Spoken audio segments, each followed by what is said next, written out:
Can Anthony Richardson and Tank Dell finish as the number one fantasy scorer at their position in 2024? We will tell you why we believe they can on today's episode of Locked On Fantasy Football. You are Locked On Fantasy, your daily NFL fantasy podcast. Part of the Locked On Podcast Network, your team every day.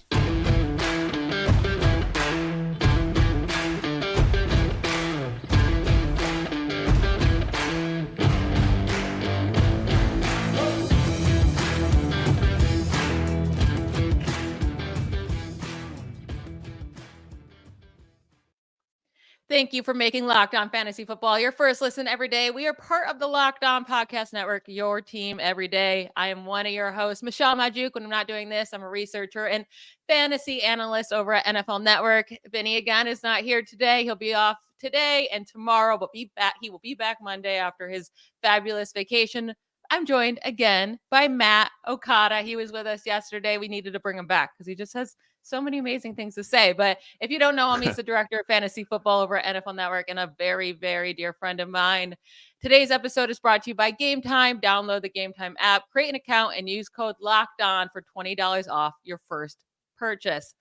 We have a really fun episode today because we're going to be predicting a quarterback, a running back, and a wide receiver that can finish number one as a number one fantasy scorer at their position in 2024. Now, we're not just going to name the easy guys, right? We're going to pick players that have not come close ever to finishing number one at the position at any time. So we're each going to give you a guy at all three of these positions. So straight off the bat, let's start with running back here. Okada, give me your top running back that you think actually has a chance to finish as number one next year. All right. We're starting off with a large caveat, which is that for this to work, Derrick Henry has to be gone. But all signs are pointing that direction. So with Derrick Henry gone, I think Tyjae Spears could end up as a number one overall. Now, how many people know the name Tyjae Spears? I'm not sure. He had several good games last year as a rookie and showed out extremely well, playing obviously behind Derrick Henry. The question is, can he take that next step if he's a number one guy? So here's why I think he could. One, the efficiency. Obviously, you have to take the efficiency with a grain of salt when you're playing as kind of a change of pace guy, because those numbers are always going to look a little better. But 4.5 yards per carry, 7.5 yards per reception, which is where he really could bring the pain as a fantasy asset. He had 70 targets with 52 catches last year as a rookie.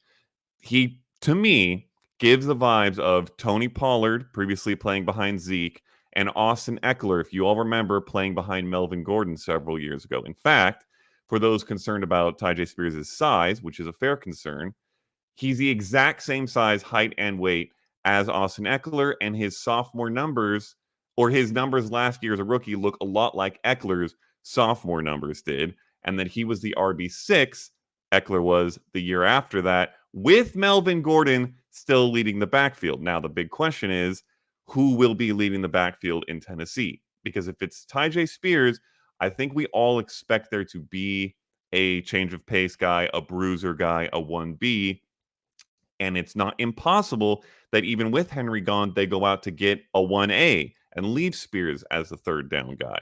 So it really matters who that is. If they bring in a Josh Jacobs or a Saquon Barkley, or even maybe like a J.K. Dobbins, I would be a little more concerned. But if they bring a guy like Gus Edwards or Damian Harris or Latavius Murray, which would be my preference if I'm Tennessee's general manager or front office, I think Tyjae Spears, with his efficiency, with the opportunity, with the pass catching chops, has this kind of upside, ideally with the O-line improving as well.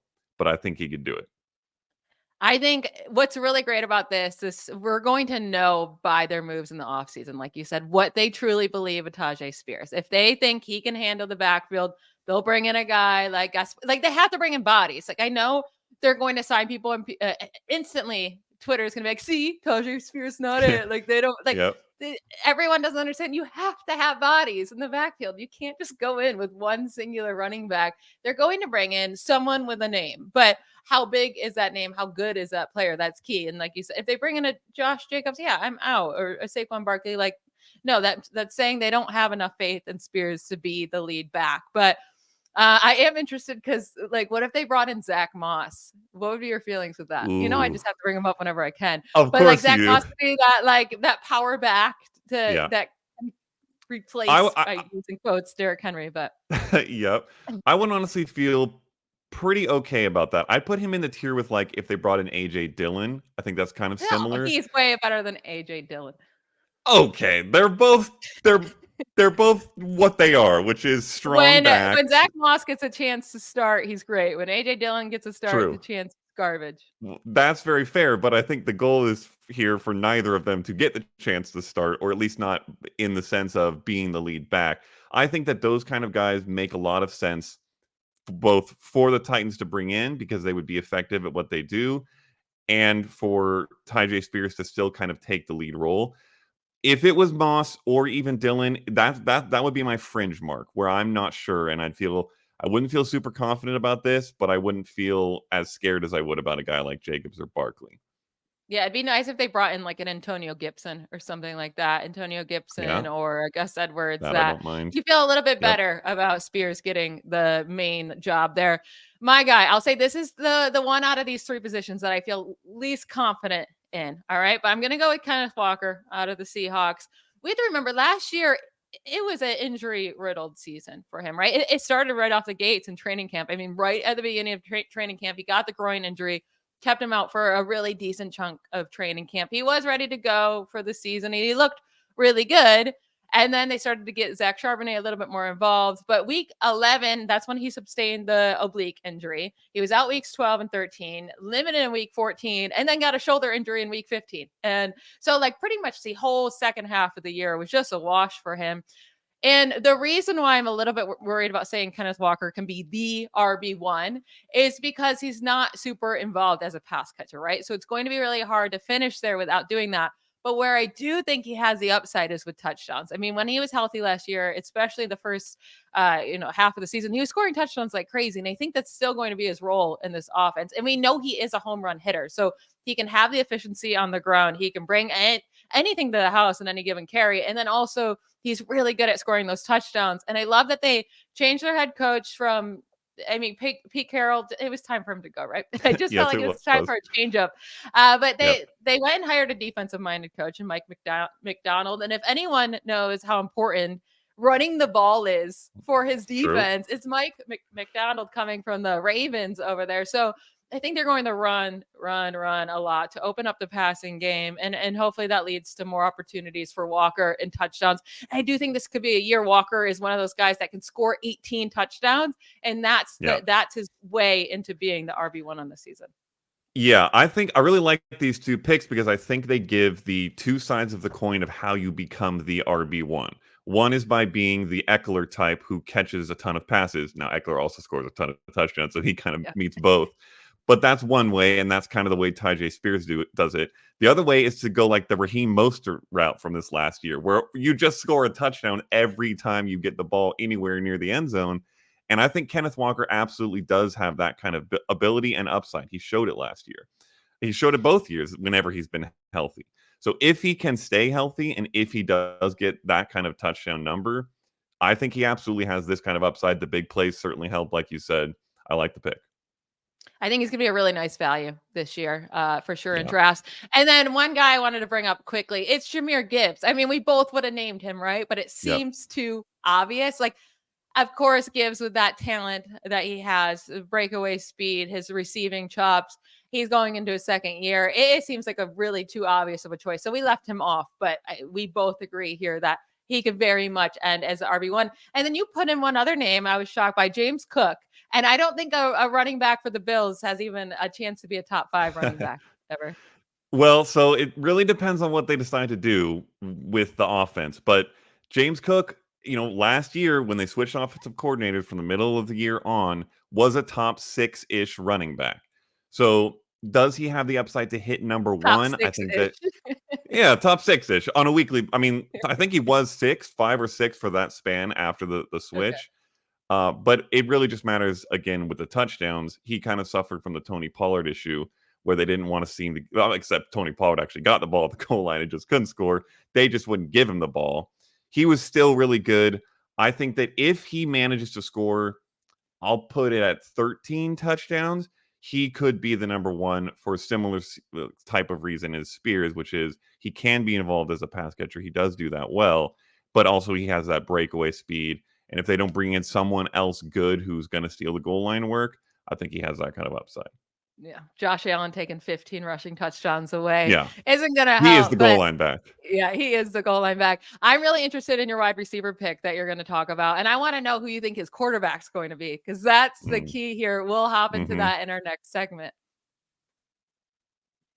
Passion, drive, and patience. What brings home the winning trophy is also what keeps your ride or die alive. eBay Motors has everything you need to maintain your vehicle and level it up to peak performance, from superchargers, roof racks, exhaust kits, LED headlights, and more. Whether you're into speed, power, or style, eBay Motors has got you covered. With over 122 million parts for your number one ride or die, you'll always find exactly what you're looking for. And with eBay Guaranteed Fit, your part is guaranteed to fit your ride every time or your money back. Because with eBay Motors, you're burning rubber, not cash. With all the parts you need at the price you want, it's easy to turn your car into the MVP and bring home that win. Keep your ride or die alive at ebaymotors.com. Eligible items only. Exclusions apply. eBay Guaranteed Fit only available to U.S. customers. Okada, I'm a little bit nervous about your pick here, but I feel you. I feel you. So talk about your guy. We're going into wide receivers now, by the way. So your guy that you're picking that can finish as the wide receiver 1 in 2024. Let's be fair. I'm also nervous about this, but here's the breakdown. It is Drake London.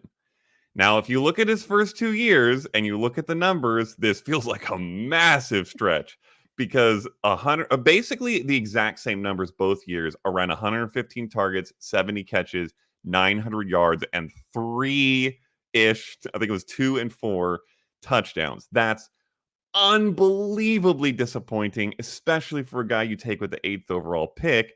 But hope is on the horizon, because Arthur Smith is gone, him and his 1970s offense. And I think I expect we're also getting a new quarterback who almost has to be an upgrade. I'm just going to throw this out there really quick. Any Lord of the Rings fans out there, there's a meme from a scene where they're at Helm's Deep and Gandalf shows up on the top of the hill and there's the sun. And then the prince of basically of Rohan comes behind him. So that's Zach Robinson, and then that's the quarterback. I don't know who the quarterback is yet, but he's bringing the reinforcements, and we are getting something exciting out of Drake London this year. The quarterback play over the last 2 years has been abysmal. They have combined in those 2 seasons all the quarterbacks to throw for them for 34 touchdown passes. There are only 5 teams with fewer, and there were 4 quarterbacks who had more than that in a single season over those last 2 years. It has been atrocious. Now, depending on who it is, that's where we set the bar for Drake London. If it's Kirk Cousins, which is a rumor that's going around hot right now, I would probably rank Drake London near this point, because I will be unbelievably excited. We've seen what Justin Jefferson has done with Kirk Cousins at the helm. I think he brings that kind of upside immediately. Otherwise, it's probably a rookie. If they trade up for that rookie, I get even more excited. If they take one at 8, I'm still excited, because I think they have to be better than the Ritter-Mariota mess that the Falcons have been playing with these last couple of years. And keep in mind, they're bringing over this Rams coaching situation, basically. Zach Robinson, OC, Raheem. The Sean McVay tree has done nothing but good for the NFL and for offenses from what we've seen so far. So I'm going to place my faith and hope in that, and in Drake London's tape and talent, which I still believe is there. And I think all that put together gives him the upside to do this. So much of it comes down to the quarterback. Kirk Cousins going there would be massive. I still think that the Falcons would have to add a wide receiver 2 to help out Drake London. Agreed. I mean, right now I couldn't even name the wide receiver 2 there, because Matt Collins is a free agent.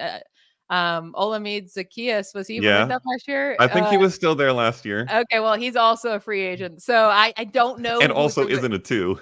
Yeah, no. He's like a I don't know 4. who their 2 would be if they went into the season right now. They have to figure that out. It can't just be Drake London because he's also not that type of guy that can just get open all the time, right? He's more of the contested catch guy, the deep threat. Like, he can be so good, but he needs help. And I know there's Kyle Pitts there, but he still needs a true wide receiver too. I would say if they sign Kirk Cousins, then they own the 8th pick still instead of using that on a quarterback. True. And they could, maybe Malik Neighbors, maybe Roma Odunze is sitting there. That could be Yes. real interesting. But I also think that helps out Drake London as well. That will help him get open more. So it'll be interesting. What if Justin Fields were to go to Atlanta? Would you still be high in Drake London? I would still be high. I wouldn't be as high. I do believe Fields is a good passer, an underrated passer who still has upside to reach in his development as a passer. So I would feel okay. I wouldn't predict this because I'm hoping for a better passer at the quarterback position for that team. But I would still be hopeful for a great season from Drake London. Mine, I'm going with a second-year player. So he was very exciting as a rookie. It's Tank Dell. He's my boy. But as a rookie, with a rookie quarterback, he averaged nearly 19 fantasy points per game in games that he played at least 60% of the snaps. That was 8 games, right? So that was including 2 down games that he had in week 4 when he got his first injury. And then when he went on IR, when he came back in week 8, those are both really bad games, week 4 and week 8. The other 6 games, he scored 20 points, 26, 30, 19, 29, 17.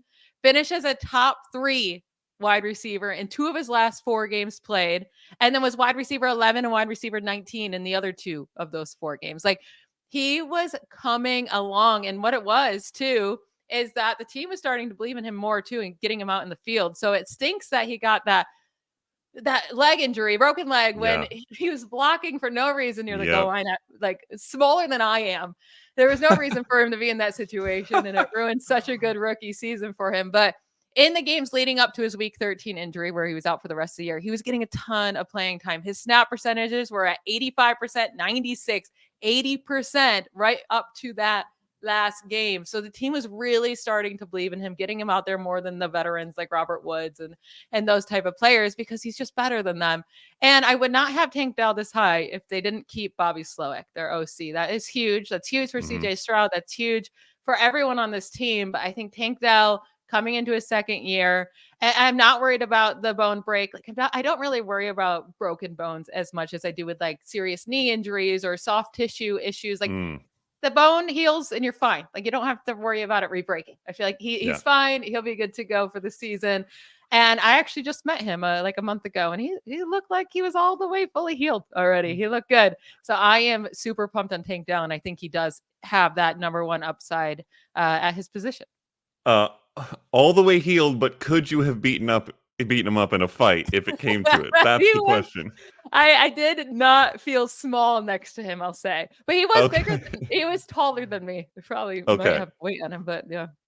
I mean, this is when it comes down to, for sure, with Tank Dell, is can he stay healthy and can he maintain a workload worthy of hitting number 1 wide receiver? Because anybody who watched him play, anybody who looks at the numbers from the games he played, heavy number of snaps like you mentioned, you have to acknowledge he is incredible. Such a talented guy.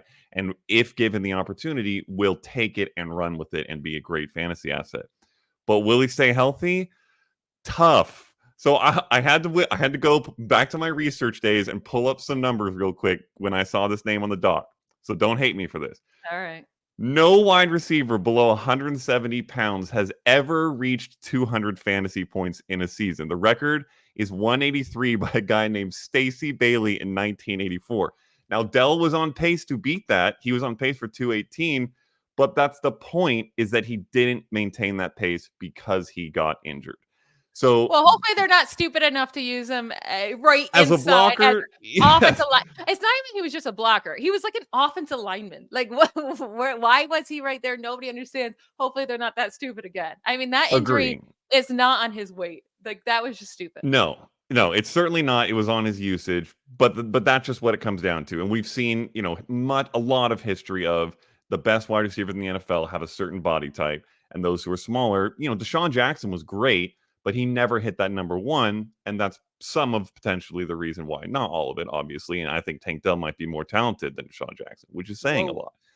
But the question is just, will he stay healthy? Because I agree, if he stays healthy and he doesn't even need like 150 targets. If he gets 120, 130, he has this kind of potential. So I hope he does, because I love him. Yeah. And then one guy that runner up here, I think he was also, again, too obvious. It's Garrett Wilson, right? Mm-hmm. He has that enough talent. It's just, we need him to have Aaron Rodgers for a full season, and we need it all to come together. He could I think, easily end as the wide receiver one. You put in Brandon Ayuk. I think if he stays for the 49ers, he doesn't have a chance. But if he were to be traded to a team to be a top target, that would give him a chance. What do you think about Chris Olave? Do you put him in the same range as Garrett Wilson, as the ability to do this?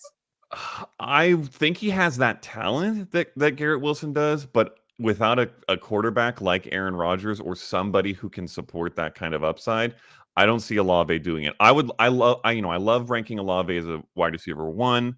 I think that if he gets half decent quarterback play and proper target shares, which for some reason he didn't get for a lot of last year, we see the upside. But I don't think he can hit wide receiver number one without a better quarterback. And I hope he gets one day, because I love him. So I will say, as soon as Derek Carr stopped targeting Alvin Kamara 1,000 times a game, it ended up, getting better for Chris Olave and everyone there. Yep. So the team could cut Kamara, save a lot of money. If Kamara's cut, that's going to make me move up Olave up my rankings, and maybe he has opportunity there. We're going to hit on our quarterback that we think can be the quarterback number one next year in our final segment to close out the show. Did you know that even if you have a 401k for retirement, you can still have an IRA? Robinhood has the only IRA that gives you a 3% boost on every dollar you contribute when you subscribe to Robinhood Gold. But get this, now through April 30th, Robinhood is even boosting every single dollar you transfer in from other retirement accounts with a 3% match. That's right, no cap on the 3% match. Robinhood Gold gets you the most for your retirement thanks to their IRA with a 3% match. Their offer is good through April 30th. Get started at Robinhood.com/boost. Subscription fees apply. And now for some legal info. Claim as a Q1 2024 validated by Radius Global Market Research. Investing involves risk, including loss. Limitations apply to IRAs and 401ks. 3% match requires Robinhood Gold for 1 year from the date of the first 3% match. Must keep Robinhood IRA for 5 years. The 3% matching on transfers is subject to specific terms and conditions. Robinhood IRA available to U.S. customers in good standing. Robinhood Financial LLC member SIPC is a registered broker dealer. I will tell you right now, Okada, I don't even like my pick, but I do think he has top one upside. So your guy I feel much better about. He was in consideration for mine, but I figured he might be your choice, so I let you have him. So you talk about your guy first. Okay, I feel like maybe we should trade, because I like your guy, and I was surprised to see you put that name on the dock, because I felt like you didn't like him. Yeah. But fortunately, you taking your guy allowed me to take this guy, so I'll allow it. I went with Anthony Richardson. You stole my favorite pick, especially after some recent signings, but I'll let you get to that. However, Anthony Richardson honestly almost feels like cheating. And I know we said, the rules behind this was you can't have been one of the top guys or even really close to it ever. And the only reason Anthony Richardson didn't is because he's played like 1/6 of a season, maybe even less than that. No, less than that, like one full game, basically. Yeah, he basically played 2 2/3 games total as a rookie. He played 2 full games, and then he played 2 games where he played a third of the snaps and then had to exit due to injury. In those 2 2/3 games, we'll call it, he scored 73 fantasy points. So let's just say you count it as 3 full, which is more than he played, that's 24.3 fantasy points per game. That literally would have been the QB1 last year. So we don't even have to guess at whether he has the upside. He certainly does. It's just a question of whether he's healthy. And I expect that he will be. Jake Browning in his first couple starts would have also been the QB1. Fair. If he ended up getting hurt and not playing again. So very fair. I think this is still a very fair player to name. Yeah, and it really comes down to this. He rushed for 4 touchdowns in those less than 4 games played, which means he was on pace for at least 17 rushing touchdowns. Do I expect that in a full season? Probably not necessarily. But if you asked me to bet on quarterback to lead the position in rushing touchdowns, I would happily bet on Anthony Richardson, regardless of the odds you gave me. And if you gave me good enough odds, I might sneakily bet on him to lead the league in rushing touchdowns because he showed that ability. He is a Cam Newton-esque type of rushing quarterback who is absolutely capable of that kind of touchdown production. And he also made a bunch of impressive throws. I thought he looked really solid, surprisingly good to me as a quarterback throwing the ball in his rookie season. And he, of course, has tons of room to grow in that aspect of his game. So, I mean, you look back at Cam Newton himself. He was the QB2 in 2017. 2015, he had an unbelievable year, which we won't even mention. But in 2017, he was a QB2 with a 59.1 completion percentage, 2,200 passing yards, 22 passing touchdowns, and 16 picks. And he only had 750 yards and 6 TDs on the ground. Richardson can absolutely beat those rushing numbers, and he can absolutely beat those passing numbers because holy crap, are they abysmal. I think Anthony Richardson not only will be in my top 5, maybe even my top 3 or 4 if he goes into next season healthy, but I think he is a good bet to potentially be the QB1 because that rushing upside is so key for fantasy. I mean, yeah, think about last year for Jalen Hurts, how, I mean, depending on your league scoring, finishes a quarterback 1 or 2 on the year, and his passing numbers were not crazy at all. I mean, I don't even think he had 20 passing touchdowns. So maybe he did right there. But yeah, so much of that comes on the running. I think Anthony Richardson, and he did, like, right with you there. He did impress me with his arm. Like, there was no part of me that was like, "Ooh, I'm nervous when he's throwing." No, he looked really good as for a rookie, especially. So I'm excited to see him. I'm so happy they kept Michael Pittman. I think that was huge for him. Big. I wanted them to bring in like a Dalton Schultz or someone. I really want them to add a tight end that Anthony Richardson can trust because the guys they have right now are a no-go. But they need a tight end. I would love that for them. Now, I will say though, real quickly, you were talking about Tank Dell not staying healthy. Why do you think Anthony Richardson can when he got hurt multiple times and his rushing style maybe won't work for him to stay healthy? The rushing style, if you tell me that he won't have a long career, a 15-year career, I would get on board with that. It's similar to the Cam Newton thing. But in terms of staying healthy for seasons, I would put him in the category of Cam and Josh Allen, where they maybe take stupid numbers of hits. They take a beating that they shouldn't, but their body type allows them to be that good and to remain relatively healthy because they're so strong over a short period of time. I think Anthony Richardson can do that. Obviously, some of the time missed last year was from a concussion. I don't expect that to be a recurring type of injury. The type of things you mentioned earlier that we should be concerned about, I'm not too worried with Richardson. So I'd like him to take a few less hits, take a few slides, but that's what it takes to score 16 rushing touchdowns in a season. So we'll see. That's fair. So my guy is Tua Tagovailoa. I don't love him for fantasy, and I'm not actually going to have him ranked super high, depending on what moves they make this offseason, because he is super inconsistent. Could he be the quarterback 15 next year? Absolutely, because that's like what he was this year. But he also does have the range of outcomes to be the quarterback 1. Like, he is one of those quarterbacks that can do it with the system he's in, with having Tyreek Hill and Jalen Waddle, and he is good enough to be the quarterback 1. And like we saw that at the start of the year, right? He was averaging over 20 points per game from weeks 1 through 6. He finished as the top 3 quarterback in 3 of those first 6 weeks. And then the middle of the year was kind of up and down. And then the end of the year was absolutely atrocious. My issue with the Dolphins offense is that it's Tyreek Hill, Jalen Waddle, and nobody else as a receiver. Like, that's it. And Jalen Waddle gets hurt every single game. There is not a game I watched this year of the Dolphins where Jalen Waddle did not miss at least a couple. He would come back in sooner or later. Like, he rarely misses large amounts of time or even games, but he's always hurt, and it's wild. So then you're just stuck with Tyreek Hill only. And then once Tyreek Hill got banged up, it was over, right? They need to add more weapons here for Tua. He needs a wide receiver 3. He needs a really good tight end. I know they're talking about Jonnu Smith. I don't know if that's official yet. That's not enough for me to be excited. But I do expect them to bring in more weapons for him, and that will be huge. And then also, the Dolphins running back stole 27 rushing touchdowns last year. 27. Most in the league by a solid chunk. And we were talking about, like, Lamar Jackson got robbed by his running backs taking rushing touchdowns. And we think Lamar can score more because that's not going to just continue to happen. Lamar's running back stole 20.